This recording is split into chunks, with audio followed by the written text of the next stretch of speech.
Hello, it's Miss Nowacki here, and I have another entry for my grade 4 friends of the one and only Bob. This is my one and only Sandy, who will keep me company. So this chapter is called Good Words, Bad Words. I've never met a dog who didn't get a big old grin on his kisser when walk slipped into a conversation. Dogs understand more than you might think. The Nature Channel says we're about as smart as the average human toddler. 2 years old, my fuzzy rump. We're a million times brainier than some babbling rugrat. There was a dog on that Man's Best Friend show who supposedly understood like 1,000 human words. Border Collie, I think. Those guys need to switch to decaf. The narrator was gushing about this wonder dog, and I'm like, well, duh, Brainiac, of course we understand people. Not everything, mind you, and some of us are more attentive than others. Depends a lot on just how interesting your humans happen to be. Certain words will really cause our ears to perk up. The classics: freak, walk, frisbee, bacon. And don't forget the swear words vet, bath, fireworks, vacuum cleaner. We always hear those. This chapter is called Clock versus Moon. Julia and I wait by the front door while George says goodbye to Sarah. I think maybe the hardest thing for me about being domesticated, a pet, if you insist, is that I can't control my own schedule. If I had my way, I'd hang out with Ivan and Ruby all day, every day. Unfortunately, humans love their clocks. Dogs, we use the sky to tell time, like any sensible creature.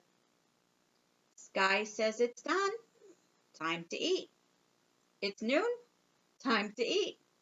It's afternoon, time to eat. It's dusk, time to eat. It's midnight, time to eat. Point is, it's always time to eat. Dogs have a thing for the moon too, like wolves and coyotes and our other relatives. No calendars for us. Moon looks like a claw. Moon looks like half a pancake. Moon looks like a tennis ball. Moon looks like a claw again. A chunk of time has passed. But humans, nope, that's not enough. It's not a chunk. It's a month. It's not just dawn. It's 6:32 a.m. on a Thursday. And boy, oh boy, we better hurry up and go to school or the office or change the baby. But who gives a wolf about feeding the poor, starving, sad-eyed, grumbling, tummied dog? After a spell, I got used to the comings and goings of Julia and her mom and dad. But it keeps changing. Julia leaves early for school and is gone most of the day. She returns home excited and energized, good sense mostly. But every now and then she comes back smelling a little like me after a visit to the dog trainer. Battle weary and ready to crawl under the covers. Sarah, who was pretty sick for a while, is feeling fine again, thank goodness. But she went back to work, and she's away all day too. And George, who has a job at Ivan's place, works 5, sometimes 6 days a week. That means it's just me and the guinea pigs a lot of the time. I have a doggy door and an outside run, but it's not the same as touring the neighborhood with your person. Peeing without a potential audience is like talking to yourself. Sometimes I'm the teeniest bit jealous of Ivan and Ruby. They always have someone around them, which is crazy, I know. I'm free and they're not, but there it is. Told you, I'm not a saint. This chapter's called The Shelter. I know our route to Ivan and Ruby by heart, and I can't help tugging a bit, even though I'm not supposed to. It's been a couple days since I've seen my pals, and I need my friend fix, like I need air and water and belly rubs. We don't live far, down to the end of the street, around a corner, good news source there, then a few more blocks. When I walk Julia, well, okay, I suppose it looks like she's walking me, but I beg to differ. There's a place we pass that always makes me jumpy and bummed. It's the animal shelter. And I know it's a good place, a space for pets who don't have a safe home of their own. When I was abandoned on the highway just a few weeks old, a nice cage with a soft towel in it and a bowl of fresh water, well, I would have given just about anything for that. Still, when I walk by and hear all those desperate barks and meows and squeaks, it gets to me. Sometimes having great hearing is a pain. Thing is, I realize I have a home and the gang in there doesn't. And I try not to think about stuff like that, you know? I mean, it's not like I can do anything about their tough breaks, right? And in fairness, maybe those animals aren't like me. I've always been a resilient, hard-working sort. Maybe some of those guys even made their own bad luck. Don't get me wrong. I try to be a nice guy. I do what I can to make the world a better place. Sure. Chat with the guinea pigs, lick the strawberry jelly off Julia's hand, do my wagon dance when the rents come home to make 'em feel good. You scratch my back, I scratch yours. But it's like I said before, you gotta look out for numero uno. Guess that's why the shelter harshes my mellow. It's just, I'd rather not have to hear those guys every time I walk by. Makes me sad. Reminds me of the bad old days. This chapter is called Brulius. I knew this guy back when I hung out at the mall with Ivan and Ruby. Nice dog named Brulius. Basic mutt, maybe some lab and golden in there somewhere. He'd done some hard time at a couple shelters. One of those dogs you knew had seen more than his share of the bad stuff the world can throw your way. One ear bitten off, scars, a limp. Julius lived in his backyard, winter, spring, summer, fall. Chained up, mostly. Flies on his food, empty water bowl, way too often. Still, he always had a nice word to say when I'd pass him on my daily rounds, checking out the neighborhood trash cans. Once I saw his owner, again that word, step onto the back porch. Julius was barking, but he had a good reason. A stranger had just passed by. Barking is what we're supposed to do in that circumstance, right? Maybe he's the UPS guy.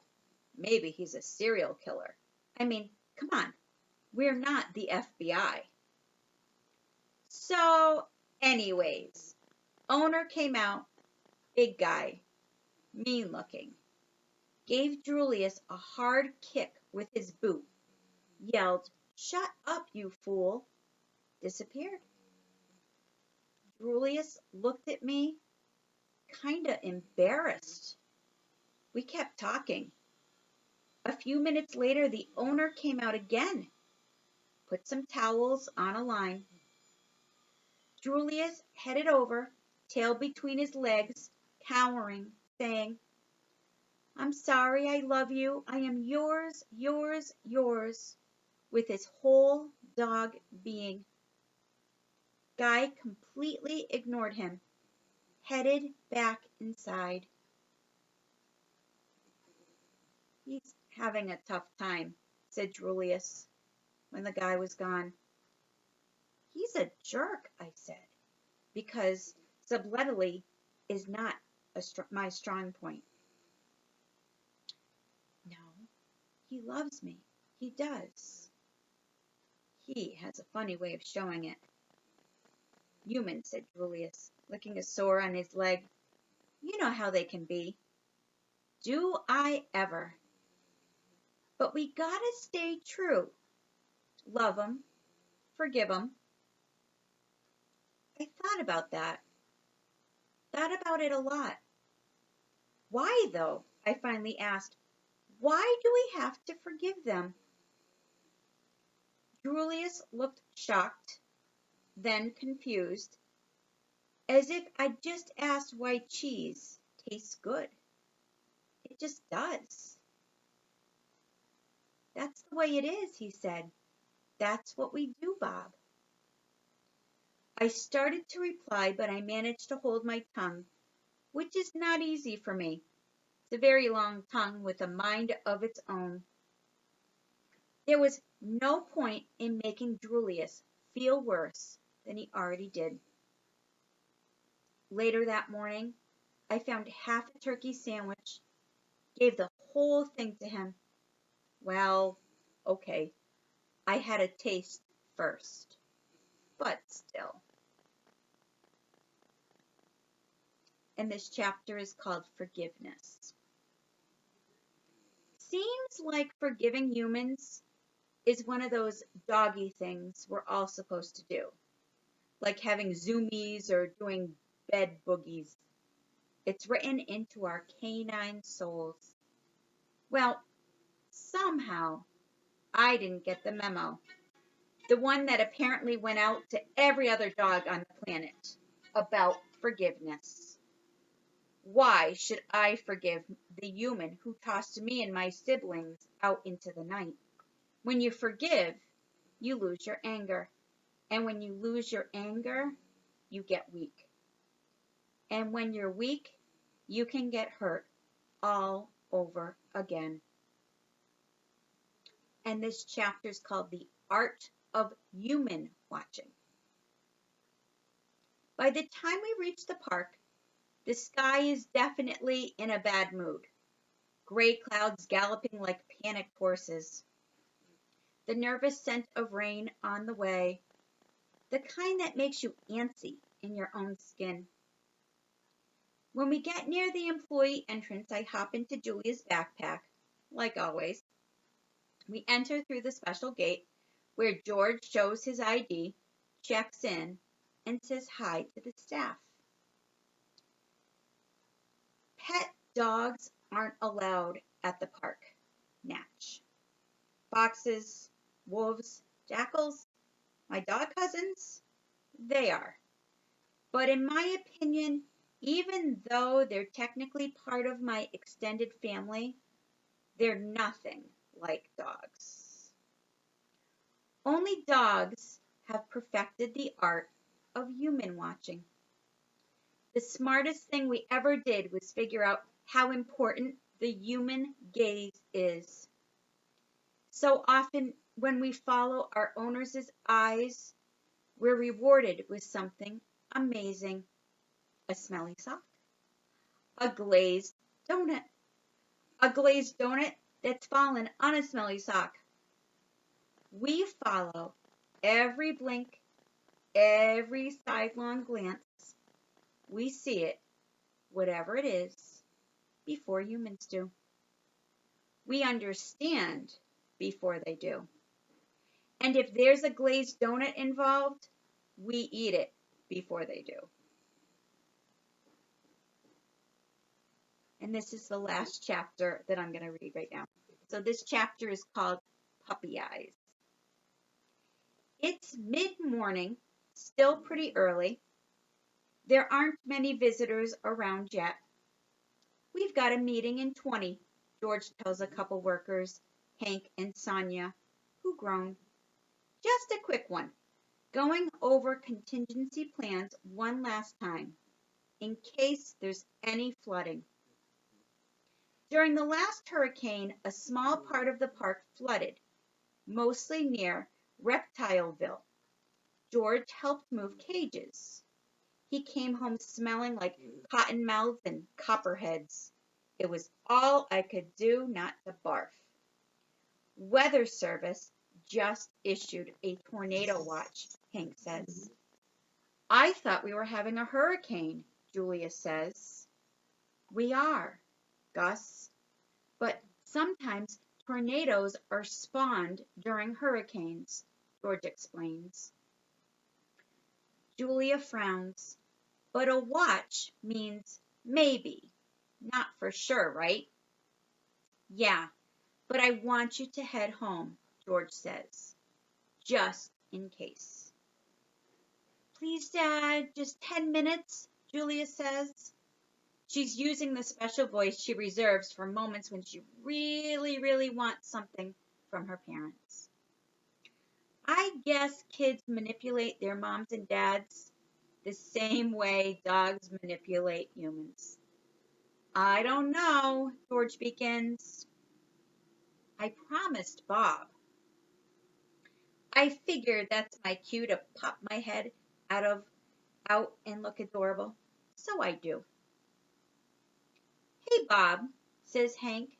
Sonia reaches over and scratches my ears. I'm pretty popular around the park. I give George my best puppy eyes, and he caves. 10 minutes tops, he says. Meet me back here. Puppy eyes. Works every time. All right, take care.